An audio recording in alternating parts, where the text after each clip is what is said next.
Today we're going to make something really interesting, really easy, and really, really delicious. It's called a Baingan Bharta. First, it's 2 tablespoons of peanut oil, 2 pounds of eggplant, 1.5 pounds of ripe tomatoes, 1 medium sweet onion peeled and quartered, a medium jalapeno, kosher salt, ghee or unsalted butter or clarified butter, 1/3 cup of roasted salted cashews, coarsely chopped, 1/4 cup of golden raisins, 4 or 5 cloves of garlic, finely chopped or grated, 1/4 cup coarsely chopped cilantro, grated ginger, about 1.5 tablespoons.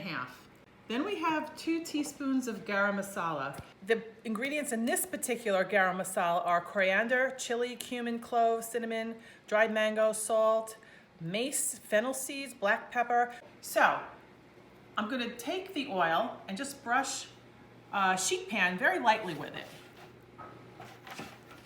Take my eggplant and I'm going to pierce it all over, but I have a label on it. I'm going to try to scrape it off. You know how sometimes they stick? I have a little trick to show you with a little tape. It comes right off. Pierce our eggplant all over with a paring knife. And this is so the eggplant does not explode in your oven. Just put it on the sheet tray. Be careful doing this. You don't want to pierce yourself in the hand. And then whole tomatoes for this particular dish because they're all going in the oven to roast or broil together. I'm going to turn these tomatoes over. So the stem side is actually down on the board. My onions go on the board. My jalapeno goes on the board. I brush my vegetables generously with whatever's left over. The rack is in the center of the oven and my temperature is on high broil. My tray goes into the oven and every 10 minutes or so with a pair of tongs I'm just going to turn the vegetables until I see them charring and blackening. So here's what it looks like after about 25 minutes in the oven, believe it or not, on broil. Everything is really charred beautifully. The eggplant shrunken down to probably maybe 2/3 of what it was. So now that everything's cooled down enough so that I can touch it, I'm just gonna peel the skins off of the tomatoes and all the other veggies. We want to experience the charred flavors as well, so we're gonna leave some of the charred bits behind. And all those beautiful juices in the pan are gonna go into the skillet actually with the other seasonings. I'm gonna take the skins off the jalapeno.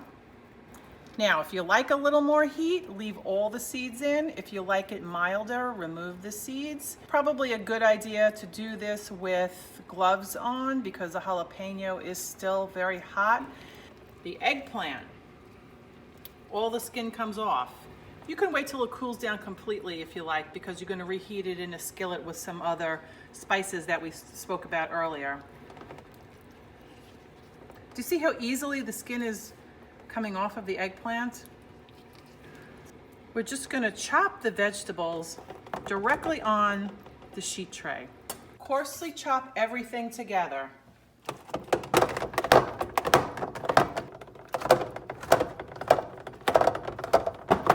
And as I'm chopping, you'll see more and more juices coming out of the vegetables. I always say bite-sized pieces are best. Notice how I'm turning everything in the pan. And that's it. I think we're good to go. We're good to take it to the next step, which is the skillet. So the ghee is melting in the skillet now. It's a large skillet over low heat. So we're going to wait till it melts completely and until it starts to shimmer lightly. And to this, we're going to add the cashews, golden raisins, the garlic, the ginger, the garam masala, and we're going to mix it all together. Probably best off changing to a wooden spoon, but I am going to use a silicone spatula in a minute. I just want to saute all this stuff together until it's well combined. We chopped up all the veggies on the sheet tray. To that I'm going to add the salt. Just mix it in with the silicone spatula. And all the juices in the pan, as well as all the veggies are gonna go right into the skillet. I wanna make sure to get all the juices out because it's where all the flavor is. So now, I'm just gonna heat this through. Fold everything together nicely. Make sure it's very, very well combined. So this is the finished dish. This is what it looks like. Always season at the end with more salt, pepper if the recipe requires it. I have a little basmati rice in a plate. And what I'm gonna do now is spoon some of this glorious mixture on top. I'm gonna garnish this with some cilantro.